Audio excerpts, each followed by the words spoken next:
श्री शनि स्तोत्रम्। सूर्यपुत्रः शनिः श्यामो मन्दो मन्दः शनैश्चरः।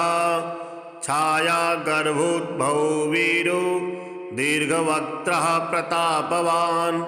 एकाक्षः सर्वसञ्चारी दीर्घवासी शुभाक्षरः। एतानि शनिनामानि यः पठेत् प्रियतो नरः तस्याष्टमगतोऽप्येष भवेदेकादशस्तवत्। शनिवारे तु सम्पूज्य शनिं सूर्यसुतं नरः लभते वाञ्छितं सर्वं ग्रहारिष्टविनाशजम्। प्रत्यहं प्रातरुत्थाय यः पठेत्तु शनैः स्तवं तस्य सर्वे ग्रहाः साधु भवन्ति सुखदायकाः इति ते कथितं विप्र शनिस्तोत्रं महद्गुणम्। श्रीराहुस्तोत्रम्। पीयूषपायी मस्ताख्यो राहुर्भिन्नगतिस्तमः। उपरागग्रह पुण्य चरित्रः पुत्रवद्भयः। राहूनामाष्टकमिदं राहुप्रीतिकरं परं यः पठे शृणुयाद्वापि राहुर्दोषैर्न शोन्वितः। केतुर्नामान्यथो वक्षे जावाले शृणु भक्तितः। श्रीकेतुस्तोत्रम्। संहिकेयो धूमनामा दीर्घांगो बहुरूपवान्। स्कन्धरूपतनुः केतुर्महाभीमग्रहो ग्रहः। शेषग्रहाख्यो नवग्रहश्चेति द्विजोत्तमा। केतूनाञ्चारुनामानि कथितानि मया तव। केतुप्रीतिकराण्याहुः पुत्रसम्पत्प्रदानि च। नवग्रहाणामेते वै स्तवाः सर्वे निरूपिताः। पुण्याः पापहरः सर्वे श्राव्यः पाद्या प्रयत्नतः। नवग्रहस्तवाध्यायं यः पठेत् प्रातरुत्थितः प्रदक्षिणाः ग्रहास्तस्य सूर्यचन्द्रादयो द्विजा। धनं धान्यां धरां धर्मं कीर्तिमायुर्यशः श्रियं। पुत्रान् पौत्रान् शुभां भार्यां गोविन्देनतिमुत्तमाम्। अन्तकाले च गङ्गायां मरणं ददते ध्रुवं।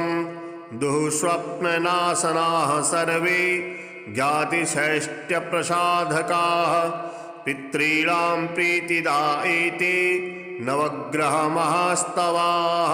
श्रीनवग्रहस्तोत्रम्। जपाकुसुमसङ्काशं काश्यपेयं महाद्युतिं तमोरिं सर्वपापघ्नं प्रणतोऽस्मि दिवाकरं। दधिशङ्खतुषाराभं शिरोर्धारणवसम्भवं नमामि शशिनं सोमं शम्भोर्मुकुटभूषणं। धरणीगर्भसम्भूतं विद्युत्कान्तिसमप्रभं कुमारं शक्तिहस्तं तं मङ्गलं प्रणमाम्यहं। प्रियङ्गुकलिकाश्यामं रूपेण प्रतिमं बुधं सौम्यं सोमगुणोपेतं तं बुधं प्रणमाम्यहं। देवानां च ऋषीणां च गुरुं काञ्चनसन्निभं बुद्धिभूतं त्रिलोकेशं तं नमामि बृहस्पतिं। हिमकुन्दमृणालाभं दैत्यानां परमं गुरुं सर्वशास्त्रप्रवक्तारं भार्गवं प्रणमाम्यहं। नीलाञ्जनसमाभासं रविपुत्रं यमाग्रजं छायामार्तण्डसम्भूतं तं नमामि शनैश्चरम्। अर्धकायं महावीर्यं चन्द्रादित्यविमर्दनं सिंहकागर्भसम्भूतं तं राहुं प्रणमाम्यहम्। पलाशपुष्पसङ्काशं तारकाग्रहमस्तकं रौद्रं रौद्रात्मकं घोरं तं केतुं प्रणमाम्यहम् इति व्यासमुखोद्गीतं यः पठेत् सुसमाहितः दिवा वा यदि वा रात्रौ विघ्नशान्तिर्भविष्यति। नरनारी नृपाणां च भयेदुः स्वप्ननाशनम् ऐश्वर्यमतुलं तेषामारोग्यं पुष्टिवर्धनम् ग्रहनक्षत्रजाः पीडास्तस्कराग्निसमुद्भवा ताः सर्वा प्रशमं यान्ति व्यासो ब्रूते न संशयः।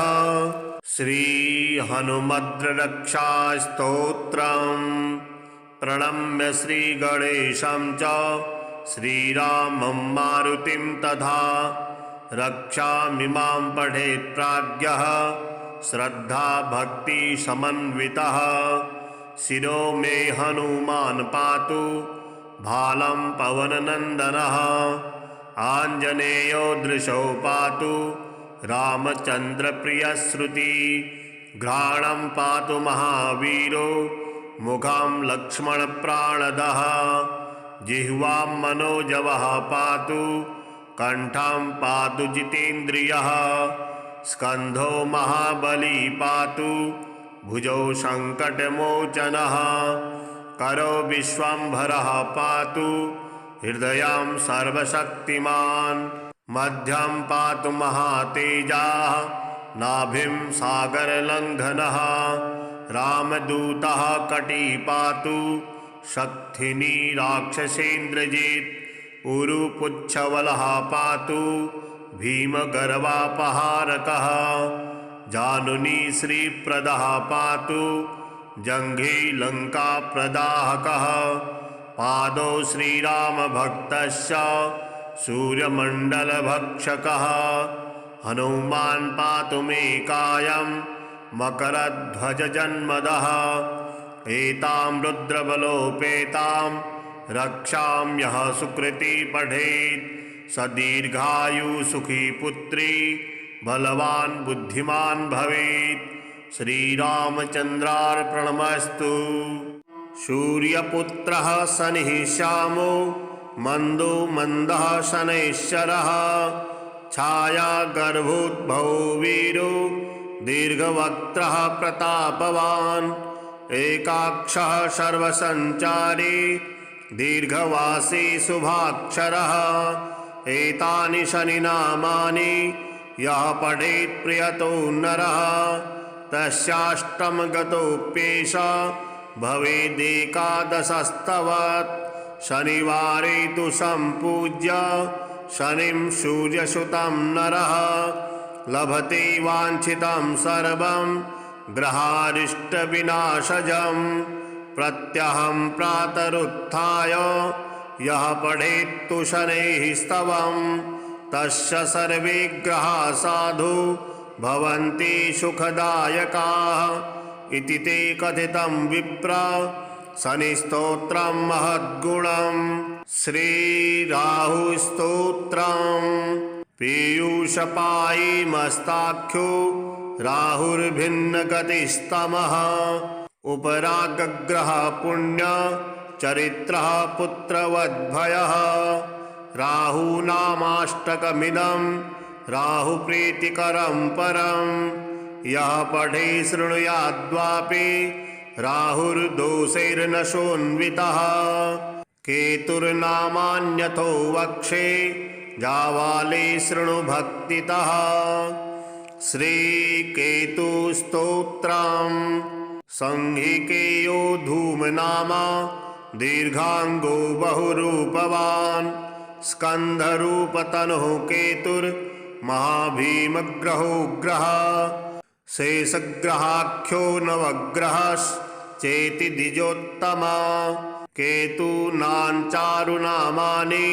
कथितानि मया तव केतुप्रीतिकराण्याहुः पुत्रसम्पत्प्रदानि च नवग्रहाणामेते वै स्तवाः सर्वे निरूपिताः पुण्याः पापहरः सर्वे श्राव्यः पाद्या प्रयत्नतः नवग्रहस्तवाध्यायम् यः पठेत् प्रातरुत्थितः प्रदक्षिणाः ग्रहास्तस्य सूर्यचन्द्रादयो द्विजा धनं धान्यां धरां धर्मं कीर्तिमायुर्यशः श्रियम् पुत्रान् पौत्रान् शुभां भार्यां गोविन्देनतिमुत्तमाम् अन्तकाले च गङ्गायां मरणं ददते ध्रुवम् दुःस्वप्ननाशनाः सर्वे ज्ञातिषैष्ट्यप्रसाधकाः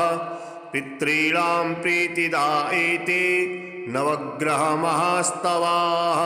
श्रीनवग्रहस्तोत्रम् जपाकुसुमसङ्काशं काश्यपेयं महाद्युतिं तमोरिं सर्वपापघ्नं प्रणतोऽस्मि दिवाकरं दधिशङ्खतुषाराभं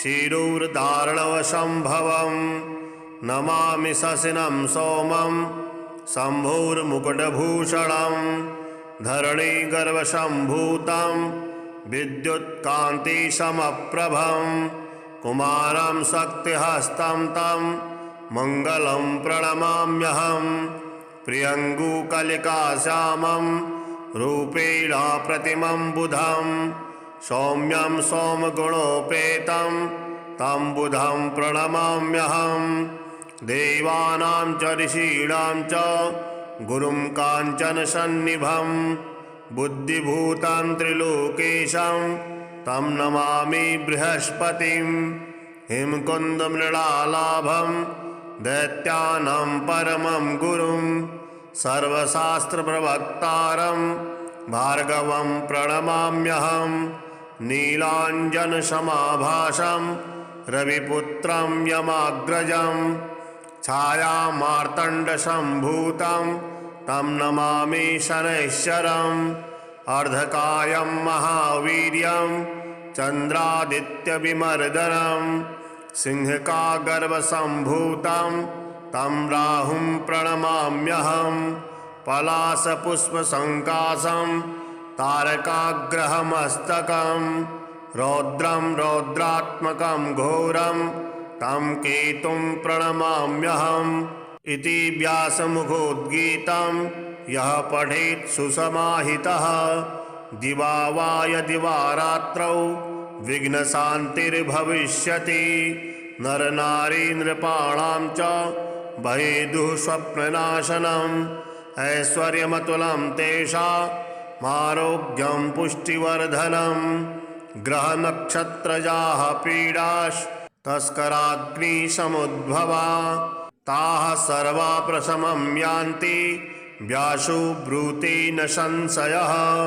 श्रीहनुमद्रक्षास्तोत्रम् प्रणम्य श्रीगणेशं च श्रीरामं मारुतिं तथा रक्षामिमां पठेत् प्राज्ञः श्रद्धा भक्ति समन्वितः शिरो मे हनुमान् पातु भालं पवननन्दनः आञ्जनेयो दृशो पातु रामचन्द्रप्रियश्रुति घ्राणं पातु महावीरो मुखं लक्ष्मणप्राणदः जिह्वां मनोजवः पातु कंठं पातु जितेन्द्रियः स्कन्धो महाबली पातु भुजौ सङ्कटमोचनः करो विश्वम्भरः पातु हृदयं सर्वशक्तिमान् मध्यं पातु महातेजाः नाभिं सागरलङ्घनः रामदूतः कटी पातु शक्थिनी राक्षसेन्द्रजित् उरुपुच्छवलः पातु भीमगर्वापहारकः जानुनी श्रीप्रदः पातु जङ्घे लङ्काप्रदाहकः पादौ श्रीरामभक्तस्य सूर्यमण्डलभक्षकः हनुमान् पातु मे कायं मकरध्वजजन्मदः एतां रुद्रबलोपेतां रक्षां यः सुकृती पठेत् स दीर्घायु सुखी पुत्री बलवान् बुद्धिमान् भवेत्। श्रीरामचन्द्रार्पणमस्तु। सूर्यपुत्रः शनिः श्यामो मन्दो मन्दः शनैश्चरः। छायागर्भोद्भवो वीरो दीर्घवक्त्रः प्रतापवान्। एकाक्षः सर्वसञ्चारी दीर्घवासी शुभाक्षरः। एतानि शनिनामानि यः पठेत् प्रियतो नरः। तस्याष्टमगतोऽप्येष भवेदेकादशस्तवत्। शनिवारे तु सम्पूज्य शनिं सूर्यसुतं नरः। लभते वाञ्छितं सर्वं ग्रहारिष्टविनाशजम्। प्रत्यहं प्रातरुत्थाय यः पठेत्तु शनैः स्तवं। तस्य सर्वे ग्रहाः साधु भवन्ति सुखदायकाः। इति ते कथितं विप्र शनिस्तोत्रं महद्गुणम्। श्रीराहुस्तोत्रम्। पीयूषपायी मस्ताख्यो राहुर्भिन्नगतिस्तमः। उपरागग्रह पुण्य चरित्रः पुत्रवद्भयः। राहूनामाष्टकमिदं राहुप्रीतिकरं परं। यः पठे शृणुयाद्वापि राहुर्दोषैर्नशोन्वितः। केतुर्नामान्यथो वक्षे जावाले शृणु भक्तितः। श्रीकेतुस्तोत्रम्। संहिकेयो धूमनामा दीर्घांगो बहुरूपवान्। स्कन्धरूपतनुः केतुर्महाभीमग्रहो ग्रहः। शेषग्रहाख्यो नवग्रहश्चेति द्विजोत्तमा। केतूनाञ्चारुनामानि कथितानि मया तव। केतुप्रीतिकराण्याहुः पुत्रसम्पत्प्रदानि च। नवग्रहाणामेते वै स्तवाः सर्वे निरूपिताः। पुण्याः पापहरः सर्वे श्राव्यः पाद्या प्रयत्नतः। नवग्रहस्तवाध्यायं यः पठेत् प्रातरुत्थितः। प्रदक्षिणाः ग्रहास्तस्य सूर्यचन्द्रादयो द्विजा। धनं धान्यां धरां धर्मं कीर्तिमायुर्यशः श्रियम्। पुत्रान् पौत्रान् शुभां भार्यां गोविन्देनतिमुत्तमाम्। अन्तकाले च गङ्गायां मरणं ददते ध्रुवम्। दुःस्वप्ननाशनाः सर्वे ज्ञातिषैष्ट्यप्रसाधकाः।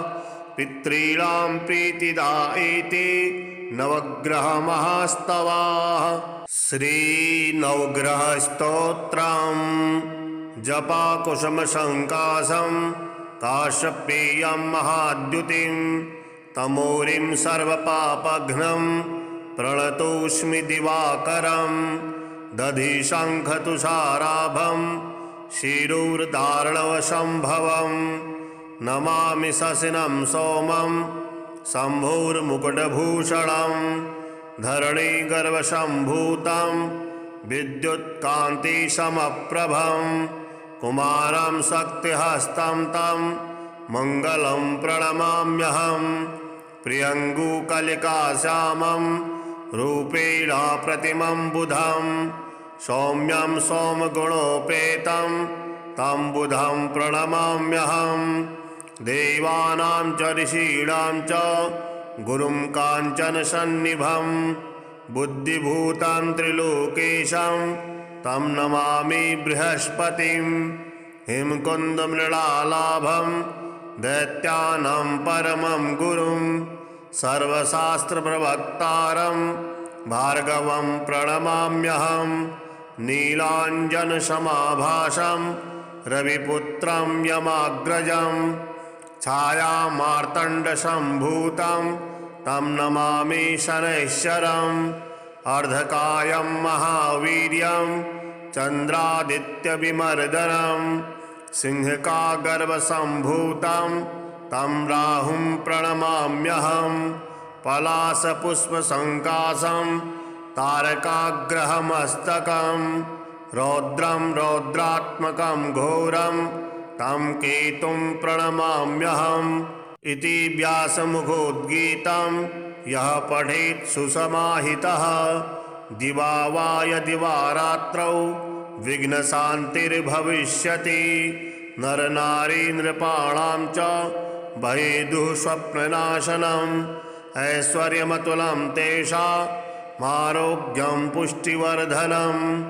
ग्रहनक्षत्रजाः पीडास्तस्कराग्निसमुद्भवा ताः सर्वा प्रशमं यान्ति व्यासो ब्रूते न संशयः। श्रीहनुमद्रक्षास्तोत्रम् प्रणम्य श्रीगणेशं च श्रीरामं मारुतिं तथा रक्षामिमां पठेत् प्राज्ञः श्रद्धा भक्ति समन्वितः। शिरो मे हनुमान् पातु भालं पवननन्दनः आञ्जनेयो दृशो पातु रामचन्द्रप्रियश्रुति।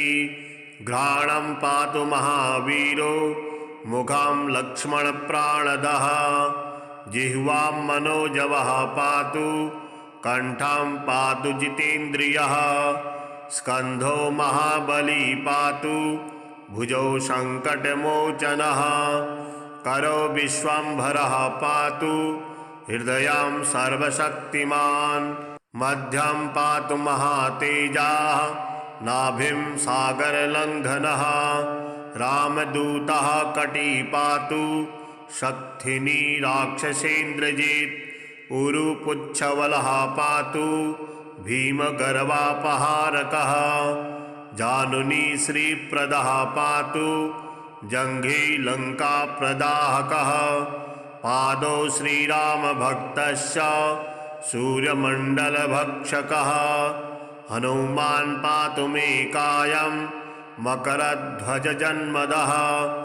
एतां रुद्रबलोपेतां रक्षां यः सुकृती पठेत् स दीर्घायु सुखी पुत्री बलवान् बुद्धिमान् भवेत्। श्रीरामचन्द्रार्पणमस्तु। सूर्यपुत्रः शनिः श्यामो मन्दो मन्दः शनैश्चरः छाया गर्भोद्भवो वीरो दीर्घवक्त्रः प्रतापवान्। एकाक्षः सर्वसञ्चारी दीर्घवासी शुभाक्षरः। एतानि शनिनामानि यः पठेत् प्रियतो नरः तस्याष्टमगतोऽप्येष भवेदेकादशस्तवत्। शनिवारे तु सम्पूज्य शनिं सूर्यसुतं नरः लभते वाञ्छितं सर्वं ग्रहारिष्टविनाशजम्। प्रत्यहं प्रातरुत्थाय यः पठेत्तु शनैः स्तवं तस्य सर्वे ग्रहाः साधु भवन्ति सुखदायकाः इति ते कथितं विप्र शनिस्तोत्रं महद्गुणम्। श्रीराहुस्तोत्रम् पीयूषपायी मस्ताख्यो राहुर्भिन्नगतिस्तमः उपरागग्रह पुण्य चरित्रः पुत्रवद्भयः। राहूनामाष्टकमिदं राहुप्रीतिकरं परं यः पठे शृणुयाद्वापि राहुर्दोषैर्न शोन्वितः। केतुर्नामान्यथो वक्षे जावाले शृणु भक्तितः। श्रीकेतुस्तोत्रम् संहिकेयो धूमनामा दीर्घांगो बहुरूपवान् स्कन्धरूपतनुः केतुर्महाभीमग्रहो ग्रहः शेषग्रहाख्यो नवग्रहश्चेति द्विजोत्तमा। केतूनाञ्चारुनामानि कथितानि मया तव केतुप्रीतिकराण्याहुः पुत्रसम्पत्प्रदानि च। नवग्रहाणामेते वै स्तवाः सर्वे निरूपिताः पुण्याः पापहरः सर्वे श्राव्यः पाद्या प्रयत्नतः नवग्रहस्तवाध्यायं यः पठेत् प्रातरुत्थितः प्रदक्षिणाः ग्रहास्तस्य सूर्यचन्द्रादयो द्विजा धनं धान्यां धरां धर्मं कीर्तिमायुर्यशः श्रियं पुत्रान् पौत्रान् शुभां भार्यां गोविन्देनतिमुत्तमाम् अन्तकाले च गङ्गायां मरणं ददते ध्रुवं दुःस्वप्ननाशनाः सर्वे ज्ञातिषैष्ट्यप्रसाधकाः पितॄणां प्रीतिदा एते नवग्रहमहास्तवाः। श्रीनवग्रहस्तोत्रम् जपाकुसुमसङ्काशं काश्यपेयं महाद्युतिं तमोरिं सर्वपापघ्नं प्रणतोऽस्मि दिवाकरं दधिशङ्खतुषाराभं शिरोर्धारणवसम्भवं नमामि शशिनं सोमं शम्भोर्मुकुटभूषणं धरणीगर्भसम्भूतं विद्युत्कान्तिसमप्रभं कुमारं शक्तिहस्तं तं मङ्गलं प्रणमाम्यहं प्रियङ्गुकलिकाश्यामं रूपेण प्रतिमं बुधं सौम्यं सोमगुणोपेतं तं बुधं प्रणमाम्यहं देवानां च ऋषीणां च गुरुं काञ्चनसन्निभं बुद्धिभूतं त्रिलोकेशं तं नमामि बृहस्पतिं हिमकुन्दमृणालाभं दैत्यानां परमं गुरुं सर्वशास्त्रप्रवक्तारं भार्गवं प्रणमाम्यहं नीलाञ्जनसमाभासं रविपुत्रं यमाग्रजं छायामार्तण्डसम्भूतं तं नमामि शनैश्चरम् अर्धकायं महावीर्यं चन्द्रादित्यविमर्दनं सिंहकागर्भसम्भूतं तं राहुं प्रणमाम्यहं पलाशपुष्पसङ्काशं तारकाग्रहमस्तकं रौद्रं रौद्रात्मकं घोरं तं केतुं प्रणमाम्यहम् इति व्यासमुखोद्गीतं यः पठेत् सुसमाहितः दिवा वा यदि वा रात्रौ विघ्नशान्तिर्भविष्यति नरनारी नृपाणां च भयेदुः स्वप्ननाशनम् ऐश्वर्यमतुलं तेषामारोग्यं पुष्टिवर्धनं ग्रहनक्षत्रजाः पीडास्तस्कराग्निसमुद्भवा ताः सर्वा प्रशमं यान्ति व्यासो ब्रूते न संशयः। श्रीहनुमद्रक्षास्तोत्रम् प्रणम्य श्रीगणेशं च श्रीरामं मारुतिं तथा रक्षामिमां पठेत् प्राज्ञः श्रद्धा भक्ति समन्वितः शिरो मे हनुमान् पातु भालं पवननन्दनः आञ्जनेयो दृशो पातु रामचन्द्रप्रियश्रुति घ्राणं पातु महावीरो मुखं लक्ष्मणप्राणदः जिह्वां मनोजवः पातु कंठं पातु जितेन्द्रियः स्कन्धो महाबली पातु भुजौ सङ्कटमोचनः करो विश्वम्भरः पातु हृदयं सर्वशक्तिमान् मध्यं पातु महातेजाः नाभिं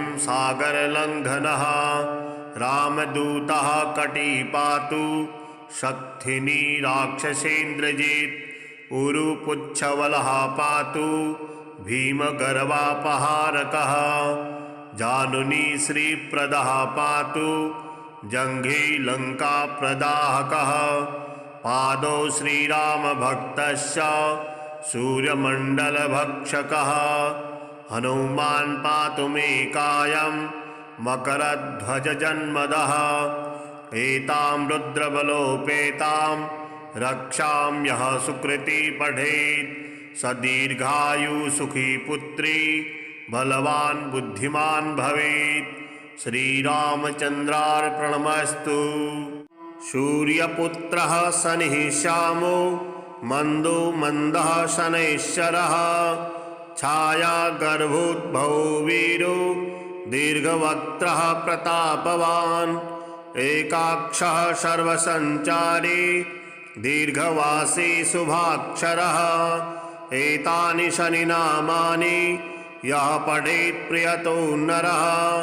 तस्याष्टमगतोऽप्येष भवेदेकादशस्तवत्। शनिवारे तु सम्पूज्य शनिं सूर्यसुतं नरः। लभते वाञ्छितं सर्वं ग्रहारिष्टविनाशजम्। प्रत्यहं प्रातरुत्थाय यः पठेत्तु शनैः स्तवम्। तस्य सर्वे ग्रहाः साधु भवन्ति सुखदायकाः। इति ते कथितं विप्र शनिस्तोत्रं महद्गुणम्। श्रीराहुस्तोत्रम्। पीयूषपायी मस्ताख्यो राहुर्भिन्नगतिस्तमः। उपरागग्रह पुण्य चरित्रः पुत्रवद्भयः। राहूनामाष्टकमिदं राहुप्रीतिकरं परं। यः पठे शृणुयाद्वापि राहुर्दोषैर्न शोन्वितः। केतुर्नामान्यथो वक्षे जावाले शृणु भक्तितः। श्रीकेतुस्तोत्रम्। संहिकेयो धूमनामा दीर्घांगो बहुरूपवान्। स्कन्धरूपतनुः केतुर्महाभीमग्रहोग्रः। शेषग्रहाख्यो नवग्रहश्चेति द्विजोत्तमा। केतूनाञ्चारुनामानि कथितानि मया तव। केतुप्रीतिकराण्याहुः पुत्रसम्पत्प्रदानि च। नवग्रहाणामेते वै स्तवाः सर्वे निरूपिताः। पुण्याः पापहरः सर्वे श्राव्यः पाद्या प्रयत्नतः। नवग्रहस्तवाध्यायं यः पठेत् प्रातरुत्थितः। प्रदक्षिणाः ग्रहास्तस्य सूर्यचन्द्रादयो द्विजा। धनं धान्यां धरां धर्मं कीर्तिमायुर्यशः श्रियम्। पुत्रान् पौत्रान् शुभां भार्यां गोविन्देनतिमुत्तमाम्। अन्तकाले च गङ्गायां मरणं ददते ध्रुवम्। दुःस्वप्ननाशनाः सर्वे ज्ञातिषैष्ट्यप्रसाधकाः। पितॄणां प्रीतिदा एते नवग्रहमहास्तवाः। श्रीनवग्रहस्तोत्रम्। जपाकुसुमसङ्काशं काश्यपेयं महाद्युतिं। तमोरिं सर्वपापघ्नं प्रणतोऽस्मि दिवाकरं। दधिशङ्खतुषाराभं शिरोर्धारणवसम्भवं। नमामि शशिनं सोमं शम्भोर्मुकुटभूषणं। धरणीगर्भसम्भूतं विद्युत्कान्तिसमप्रभं। कुमारं शक्तिहस्तं तं मङ्गलं प्रणमाम्यहं। प्रियङ्गुकलिकाश्यामं रूपेण प्रतिमं बुधं। सौम्यं सोमगुणोपेतं तं बुधं प्रणमाम्यहं। देवानां च ऋषीणां च गुरुं काञ्चनसन्निभं। बुद्धिभूतं त्रिलोकेशं तं नमामि बृहस्पतिं। हिमकुन्दमृणालाभं दैत्यानां परमं गुरुं। सर्वशास्त्रप्रवक्तारं भार्गवं प्रणमाम्यहं। नीलाञ्जनसमाभासं रविपुत्रं यमाग्रजं। छायामार्तण्डसम्भूतं तं नमामि शनैश्चरम्। अर्धकायं महावीर्यं चन्द्रादित्यविमर्दनं। सिंहकागर्भसम्भूतं तं राहुं प्रणमाम्यहं। पलाशपुष्पसङ्काशं तारकाग्रहमस्तकं रौद्रं रौद्रात्मकं घोरं तं केतुं प्रणमाम्यहम् इति व्यासमुखोद्गीतं यः पठेत् सुसमाहितः दिवा वा यदि वा रात्रौ विघ्नशान्तिर्भविष्यति। नरनारी नृपाणां च भयेदुः स्वप्ननाशनम् ऐश्वर्यमतुलं तेषामारोग्यं पुष्टिवर्धनम् ग्रहनक्षत्रजाः पीडास्तस्कराग्निसमुद्भवा ताः सर्वा प्रशमं यान्ति व्यासो ब्रूते न संशयः। श्रीहनुमद्रक्षास्तोत्रम् प्रणम्य श्रीगणेशं च श्रीरामं मारुतिं तथा रक्षामिमां पठेत् प्राज्ञः श्रद्धा भक्ति समन्वितः। शिरो मे हनुमान् पातु भालं पवननन्दनः आञ्जनेयो दृशो पातु रामचन्द्रप्रियश्रुति घ्राणं पातु महावीरो मुखं लक्ष्मणप्राणदः जिह्वां मनोजवः पातु कंठं पातु जितेन्द्रियः स्कन्धो महाबली पातु भुजौ सङ्कटमोचनः करो विश्वम्भरः पातु हृदयं सर्वशक्तिमान् मध्यं पातु महातेजाः नाभिं सागरलङ्घनः रामदूतः कटी पातु शक्तिनी राक्षसेन्द्रजित् उरुपुच्छवलः पातु भीमगर्वापहारकः जानुनी श्रीप्रदः पातु जङ्घे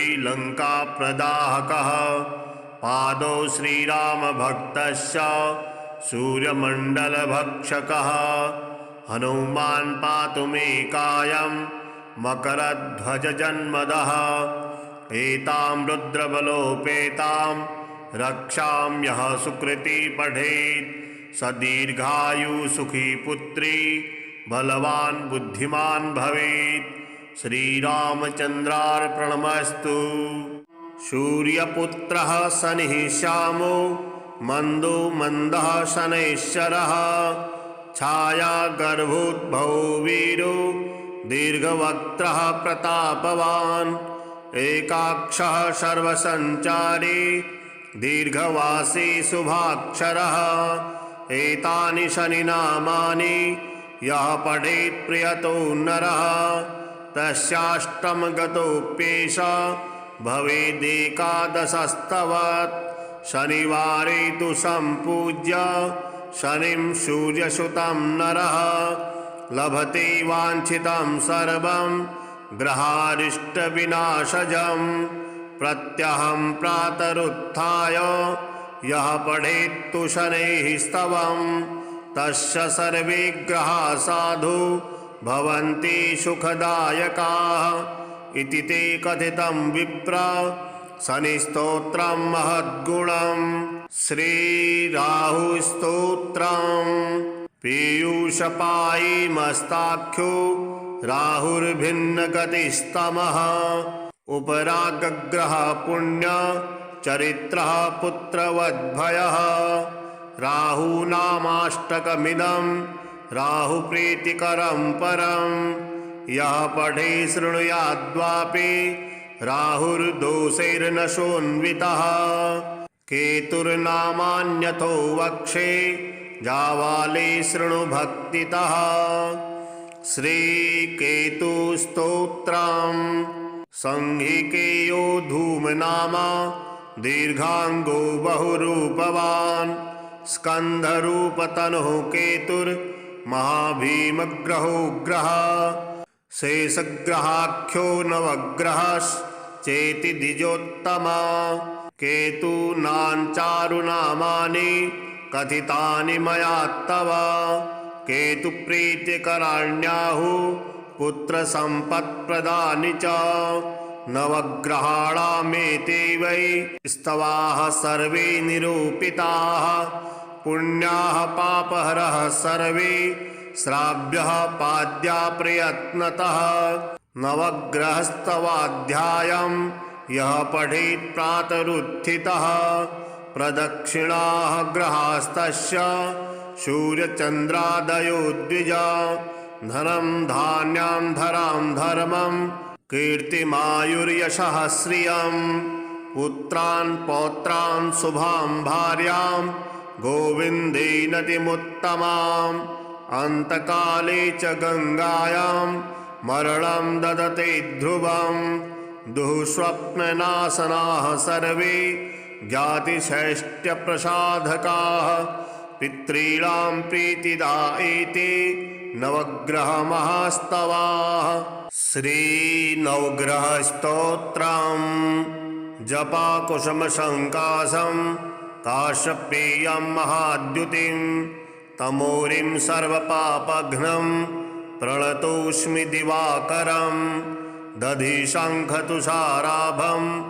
शिरोर्धारणवसम्भवं नमामि शशिनं सोमं शम्भोर्मुकुटभूषणं धरणीगर्भसम्भूतं विद्युत्कान्तिसमप्रभं कुमारं शक्तिहस्तं तं मङ्गलं प्रणमाम्यहं प्रियङ्गुकलिकाश्यामं रूपेण प्रतिमं बुधं सौम्यं सोमगुणोपेतं तं बुधं प्रणमाम्यहं देवानां च ऋषीणां च गुरुं काञ्चनसन्निभं बुद्धिभूतं त्रिलोकेशं तं नमामि बृहस्पतिं हिमकुन्दमृणालाभं दैत्यानां परमं गुरुं सर्वशास्त्रप्रवक्तारं भार्गवं प्रणमाम्यहं नीलाञ्जनसमाभासं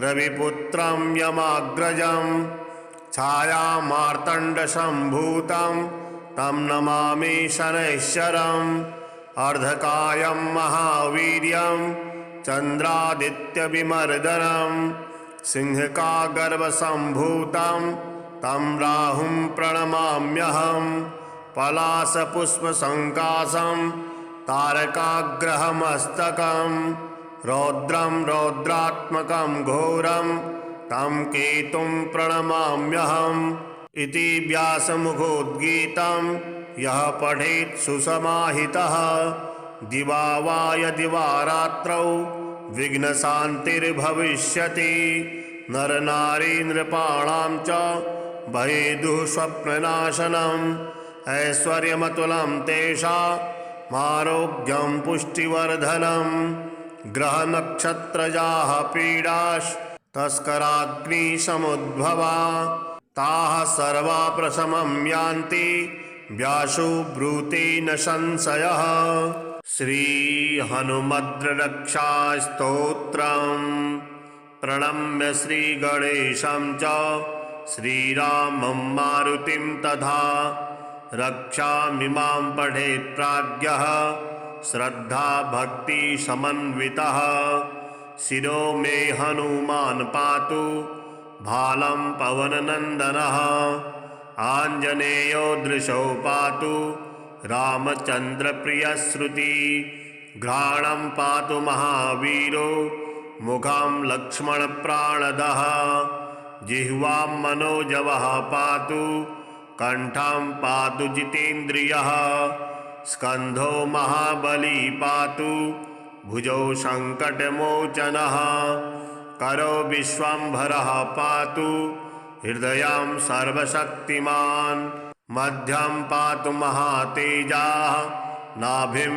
सागरलङ्घनः रामदूतः कटी पातु शक्थिनी राक्षसेन्द्रजित् उरुपुच्छवलः पातु भीमगर्वापहारकः जानुनी श्रीप्रदः पातु जङ्घे लङ्काप्रदाहकः पादौ श्रीरामभक्तस्य सूर्यमण्डलभक्षकः हनुमान् पातु मे कायं मकरध्वजजन्मदः एतां रुद्रबलोपेतां रक्षां यः सुकृती पठेत् स दीर्घायु सुखी पुत्री बलवान बुद्धिमान भवेत्। श्रीरामचन्द्रार्पणमस्तु।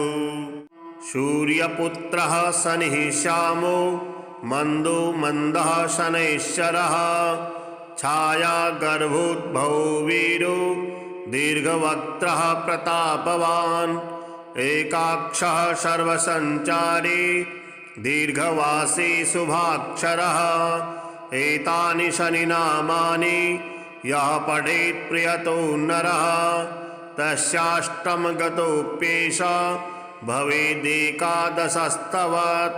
शनिवारे तु सम्पूज्य शनिं सूर्यसुतं नरः लभते वाञ्छितं सर्वं ग्रहारिष्टविनाशजम् प्रत्यहं प्रातरुत्थाय यः पठेत्तु शनैः स्तवं तस्य सर्वे ग्रहाः साधु भवन्ति सुखदायकाः इति ते कथितं विप्र शनिस्तोत्रं महद्गुणम्। श्रीराहुस्तोत्रम्। पीयूषपायी मस्ताख्यो राहुर्भिन्नगतिस्तमः उपरागग्रह पुण्य चरित्रः पुत्रवद्भयः राहूनामाष्टकमिदं राहुप्रीतिकरं परं यः पठे शृणुयाद्वापि राहुर्दोषैर्न शोन्वितः केतुर्नामान्यथो वक्षे जावाले शृणु भक्तितः। श्रीकेतुस्तोत्रम्।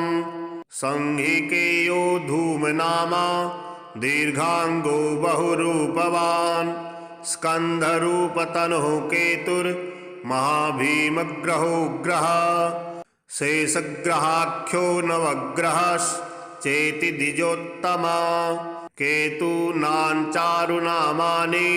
कथितानि मया तव केतुप्रीतिकराण्याहुः पुत्रसम्पत्प्रदानि च नवग्रहाणामेते वै स्तवाः सर्वे निरूपिताः पुण्याः पापहरः सर्वे श्राव्यः पाद्या प्रयत्नतः नवग्रहस्तवाध्यायं यः पठेत् प्रातरुत्थितः प्रदक्षिणाः ग्रहास्तस्य सूर्यचन्द्रादयो द्विजा धनं धान्यां धरां धर्मं कीर्तिमायुर्यशः श्रियं पुत्रान् पौत्रान् शुभां भार्यां गोविन्देनतिमुत्तमाम् अन्तकाले च गङ्गायां मरणं ददते ध्रुवं दुःस्वप्ननाशनाः सर्वे ज्ञातिषैष्ट्यप्रसाधकाः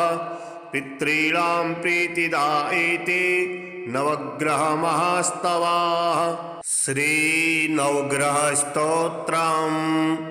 जपाकुसुमसङ्काशं काश्यपेयं महाद्युतिं तमोरिं सर्वपापघ्नं प्रणतोऽस्मि दिवाकरं दधिशङ्खतुषाराभं शिरोर्धारणवसम्भवं नमामि शशिनं सोमं शम्भोर्मुकुटभूषणं धरणीगर्भसम्भूतं विद्युत्कान्तिसमप्रभं कुमारं शक्तिहस्तं तं मङ्गलं प्रणमाम्यहं प्रियङ्गुकलिकाश्यामं रूपेण प्रतिमं बुधं सौम्यं सोमगुणोपेतं तं बुधं प्रणमाम्यहं देवानां च ऋषीणां च गुरुं काञ्चनसन्निभं बुद्धिभूतं त्रिलोकेशं तं नमामि बृहस्पतिं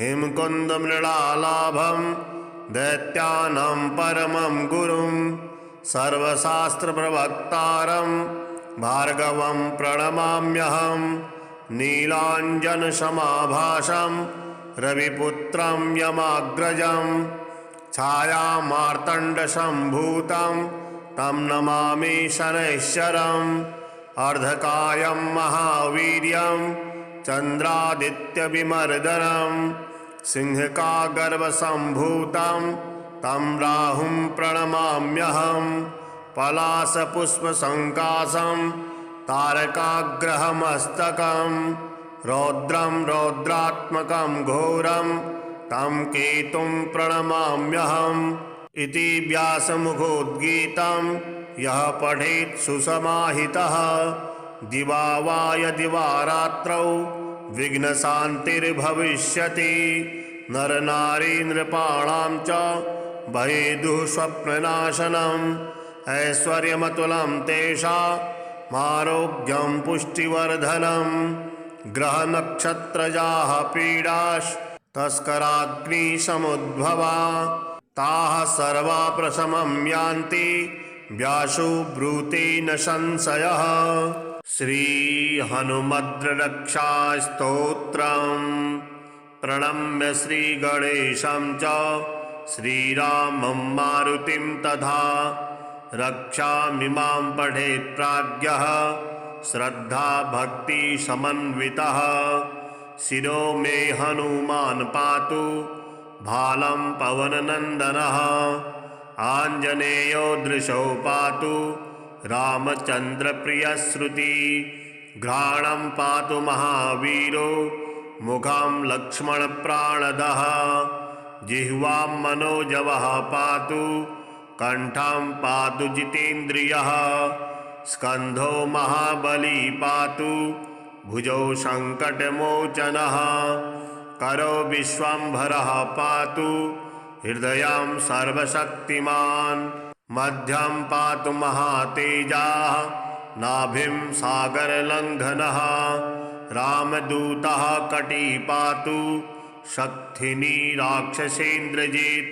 उरुपुच्छवलः पातु भीमगर्वापहारकः जानुनी श्रीप्रदः पातु जङ्घे लङ्काप्रदाहकः। पादौ श्रीरामभक्तस्य सूर्यमण्डलभक्षकः हनुमान् पातु मे कायं मकरध्वजजन्मदः। एतां रुद्रबलोपेतां रक्षां यः सुकृती पठेत् स दीर्घायु सुखी पुत्री बलवान् बुद्धिमान् भवेत्। श्रीरामचन्द्रार्पणमस्तु। सूर्यपुत्रः शनिः श्यामो मन्दो मन्दः शनैश्चरः छायागर्भोद्भवो वीरो दीर्घवक्त्रः प्रतापवान्। एकाक्षः सर्वसञ्चारी दीर्घवासी शुभाक्षरः। एतानि शनिनामानि यः पठेत् प्रियतो नरः तस्याष्टमगतोऽप्येष भवेदेकादशस्तवत्। शनिवारे तु सम्पूज्य शनिं सूर्यसुतं नरः लभते वाञ्छितं सर्वं ग्रहारिष्टविनाशजम्। प्रत्यहं प्रातरुत्थाय यः पठेत्तु शनैः स्तवं तस्य सर्वे ग्रहाः साधु भवन्ति सुखदायकाः इति ते कथितं विप्र शनिस्तोत्रं महद्गुणम्। श्रीराहुस्तोत्रम् पीयूषपायी मस्ताख्यो राहुर्भिन्नगतिस्तमः उपरागग्रह पुण्य चरित्रः पुत्रवद्भयः। राहूनामाष्टकमिदं राहुप्रीतिकरं परं यः पठे शृणुयाद्वापि राहुर्दोषैर्नशोन्वितः। केतुर्नामान्यथो वक्षे जावाले शृणु भक्तितः। श्रीकेतुस्तोत्रम् संहिकेयो धूमनामा दीर्घांगो बहुरूपवान् स्कन्धरूपतनुः केतुर्महाभीमग्रहो ग्रहः शेषग्रहाख्यो नवग्रहश्चेति द्विजोत्तमा। केतूनाञ्चारुनामानि कथितानि मया तव केतुप्रीतिकराण्याहुः पुत्रसम्पत्प्रदानि च।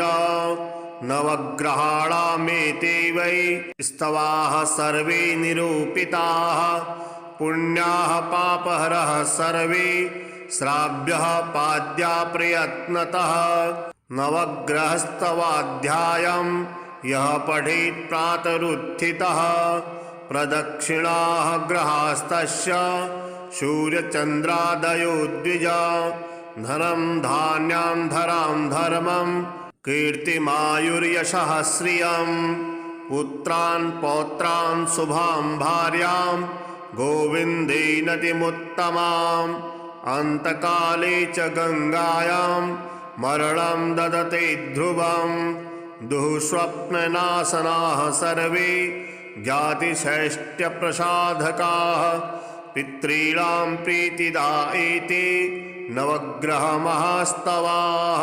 श्रीनवग्रहस्तोत्रम् जपाकुसुमसङ्काशं काश्यपेयं महाद्युतिं तमोरिं सर्वपापघ्नं प्रणतोऽस्मि दिवाकरं दधिशङ्खतुषाराभं शिरोर्धारणवसम्भवं नमामि शशिनं सोमं शम्भोर्मुकुटभूषणं धरणीगर्भसम्भूतं विद्युत्कान्तिसमप्रभं कुमारं शक्तिहस्तं तं मङ्गलं प्रणमाम्यहं प्रियङ्गुकलिकाश्यामं रूपेण प्रतिमं बुधं सौम्यं सोमगुणोपेतं तं बुधं प्रणमाम्यहं देवानां च ऋषीणां च गुरुं काञ्चनसन्निभं बुद्धिभूतं त्रिलोकेशं तं नमामि बृहस्पतिं हिमकुन्दमृणालाभं दैत्यानां परमं गुरुं सर्वशास्त्रप्रवक्तारं भार्गवं प्रणमाम्यहं नीलाञ्जनसमाभासं रविपुत्रं यमाग्रजं छायामार्तण्डसम्भूतं तं नमामि शनैश्चरम् अर्धकायं महावीर्यं चन्द्रादित्यविमर्दनं सिंहकागर्भसम्भूतं तं राहुं प्रणमाम्यहं पलाशपुष्पसङ्काशं तारकाग्रहमस्तकं रौद्रं रौद्रात्मकं घोरं तं केतुं प्रणमाम्यहम् इति व्यासमुखोद्गीतं यः पठेत् सुसमाहितः दिवा वा यदि वा रात्रौ विघ्नशान्तिर्भविष्यति नरनारी नृपाणां च भयेदुः स्वप्ननाशनम् ऐश्वर्यमतुलं तेषामारोग्यं पुष्टिवर्धनं ग्रहनक्षत्रजाः पीडास्तस्कराग्निसमुद्भवा ताः सर्वा प्रशमं यान्ति व्यासो ब्रूते न संशयः।